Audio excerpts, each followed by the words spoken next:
오늘 하나님이 우리에게 주시는 말씀은 로마서 9장 14절부터 24절까지의 말씀입니다. 로마서 9장 14절부터 24절까지의 말씀 함께 교독하겠습니다.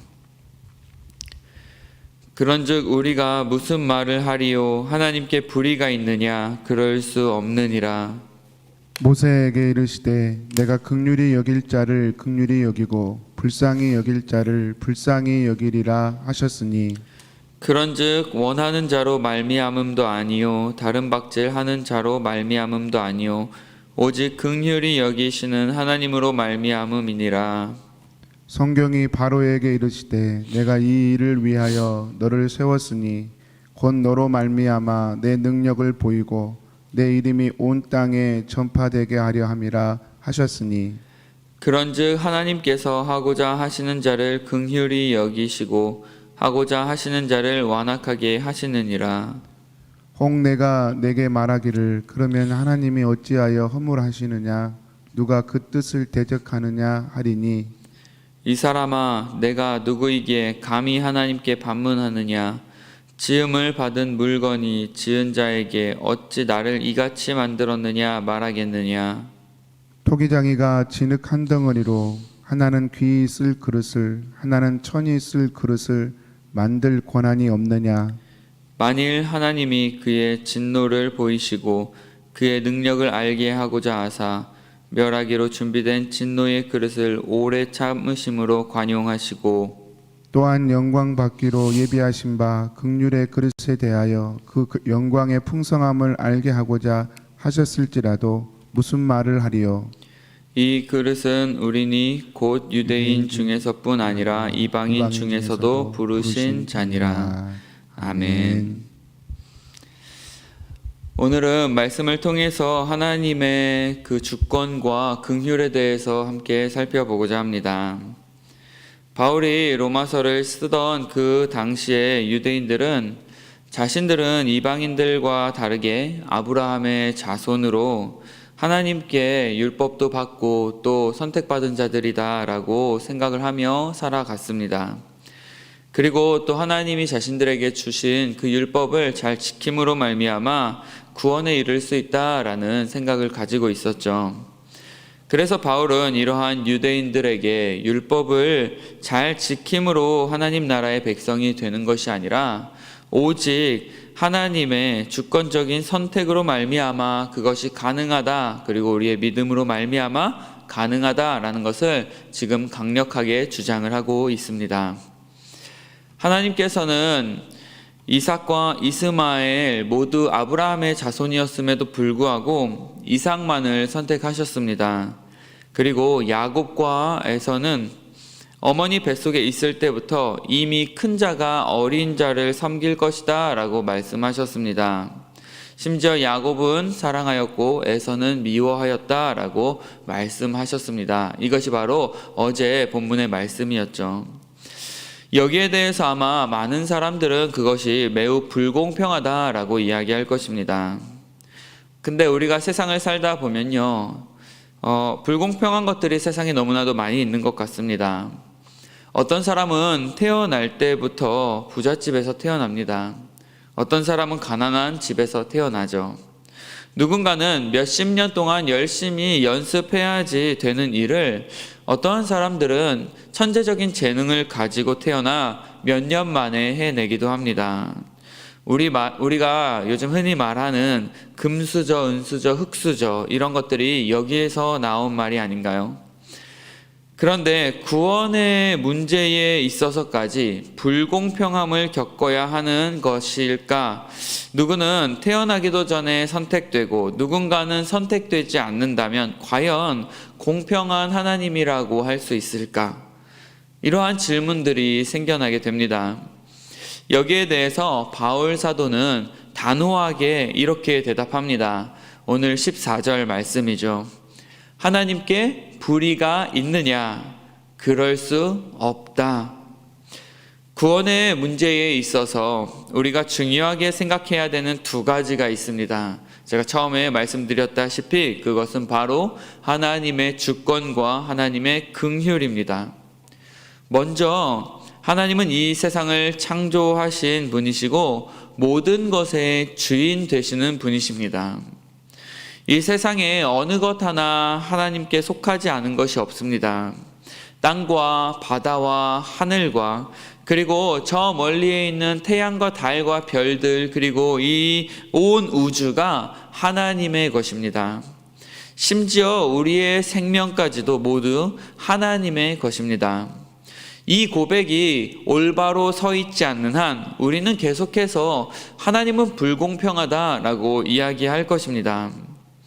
여러분, 색종이를 사서 여러분이 그것을 가지고 학 1000마리를 접었다고 합시다.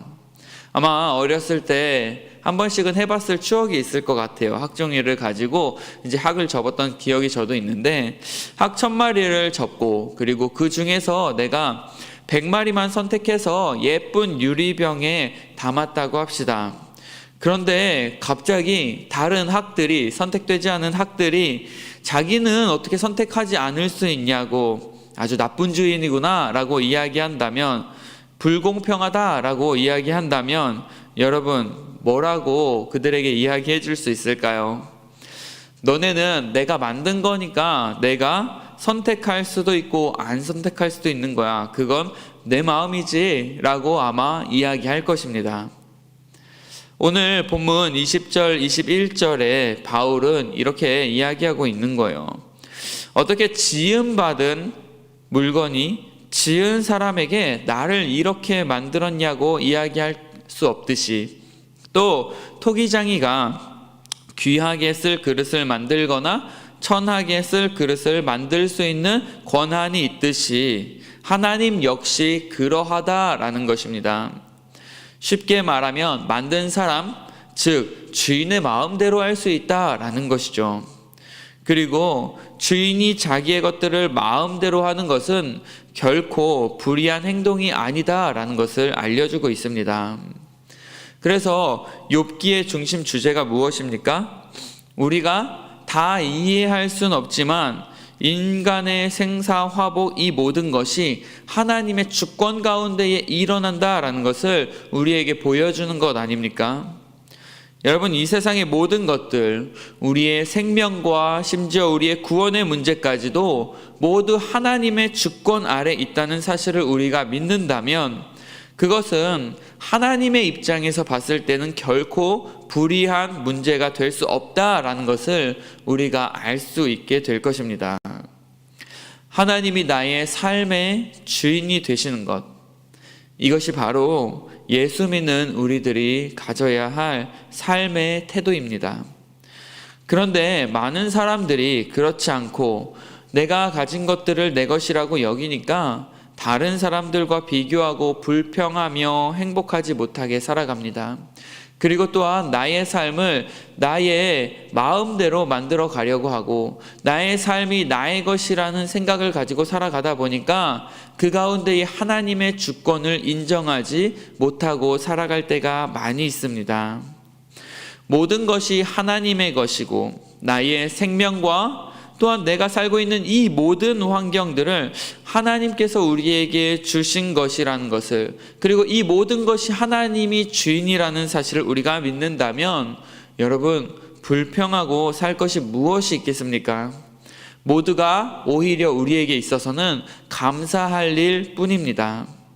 먹고 살 수 있을 정도의 물질을 주시고 또 일할 수 있는 건강을 주시고 사랑하는 가족들과 친구들을 주신 것이 모두 하나님의 은혜임을 고백하게 되는 것입니다. 우리의 가정에서도 직장에서도 교회에서도 하나님의 그 주권을 우리가 인정하고 살아간다면 우리의 삶이 지금보다 훨씬 더 평안해지고 풍성해질 줄로 믿습니다. 두 번째로 하나님의 선택에는 하나님의 긍휼하심이 있다라는 것입니다. 오늘 15절, 16절 말씀을 한번 읽어보겠습니다.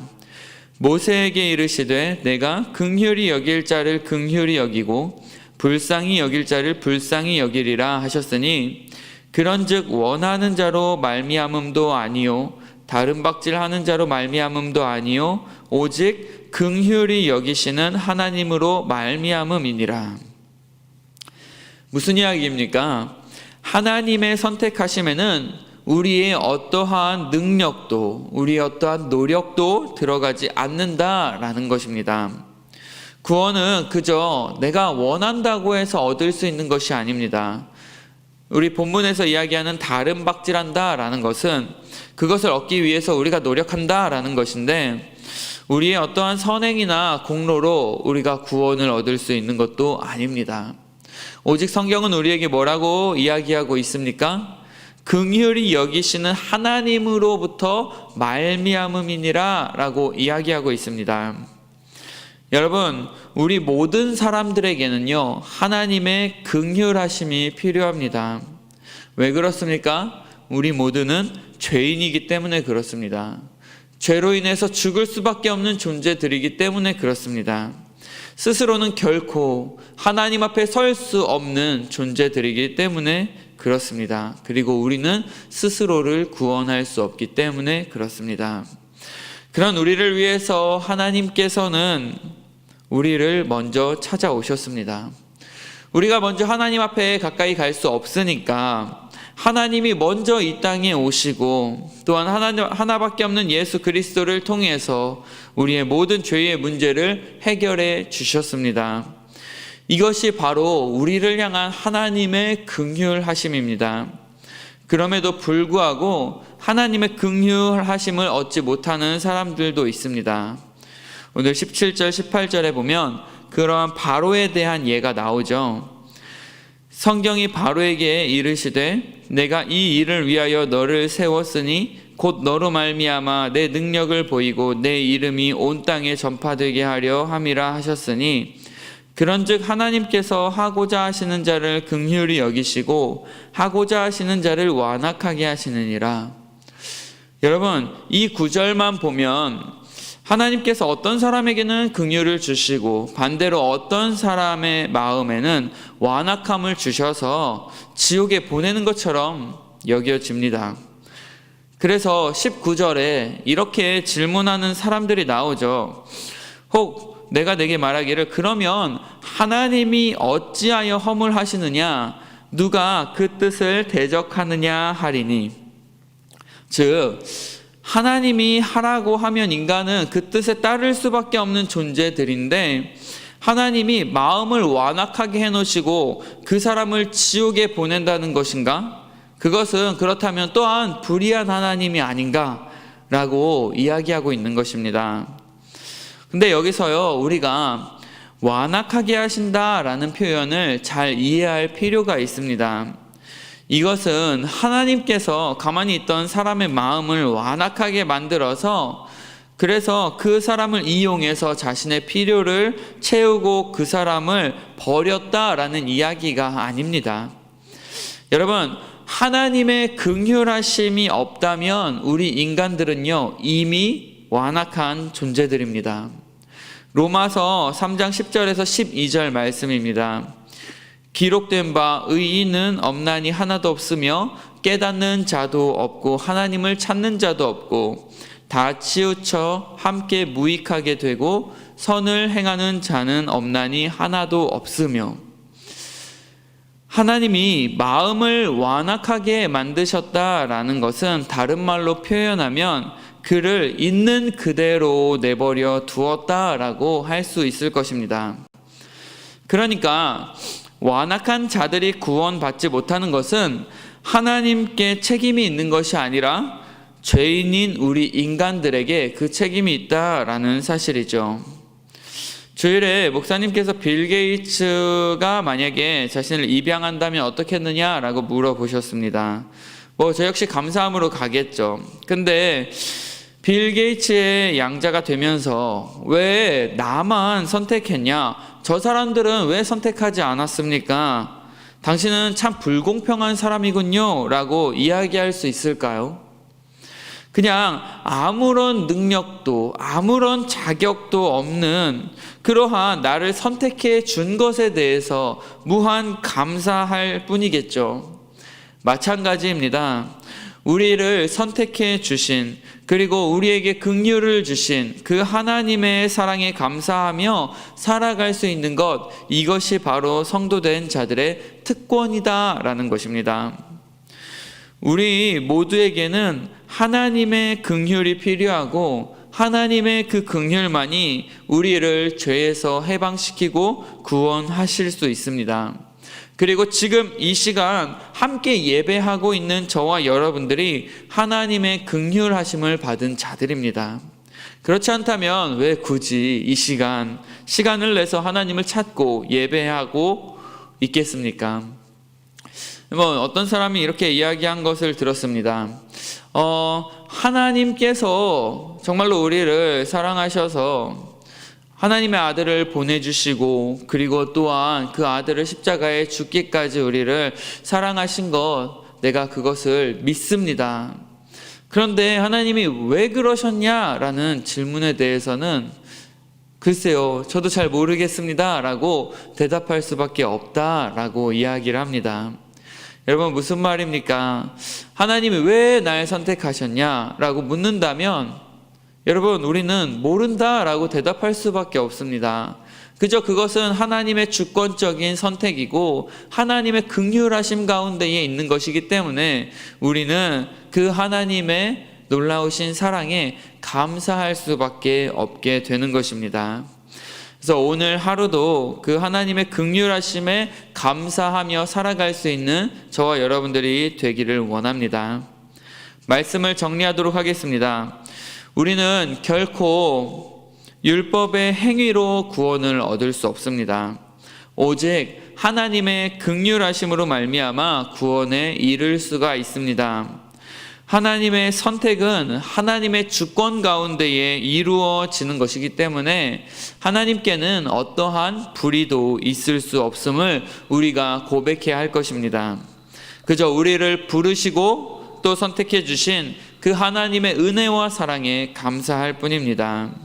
오늘 하루 내게 없는 것을 가지고 불평하거나 다른 사람들과 비교하며 불행해하지 말고 내게 주신 그 하나님의 놀라운 은혜와 사랑을 기억하며 행복하게 하루를 보낼 수 있는 저와 여러분들이 되시기를 이 시간 축복합니다. 함께 기도하겠습니다. 하나님, 정말 자격도 없고 능력도 없는 저희들을 부르시고 선택해 주셔서 감사드립니다. 하나님, 정말로 우리가 하나님이 우리의 삶의 주권자이심을 믿습니다. 주인이라는 것을 우리가 이 시간 고백합니다.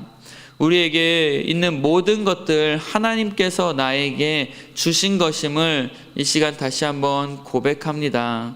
하나님, 우리가 그러한 믿음을 가지고 이 세상을 살아갈 때에 나의 것을 나의 것이라고 주장하고 그것들을 움켜쥐려고 하지 않고 오직 하나님께서 우리에게 주신 것임을 우리가 깨닫고 감사하며 행복하게 세상을 살아갈 수 있도록 우리를 인도하여 주시옵소서.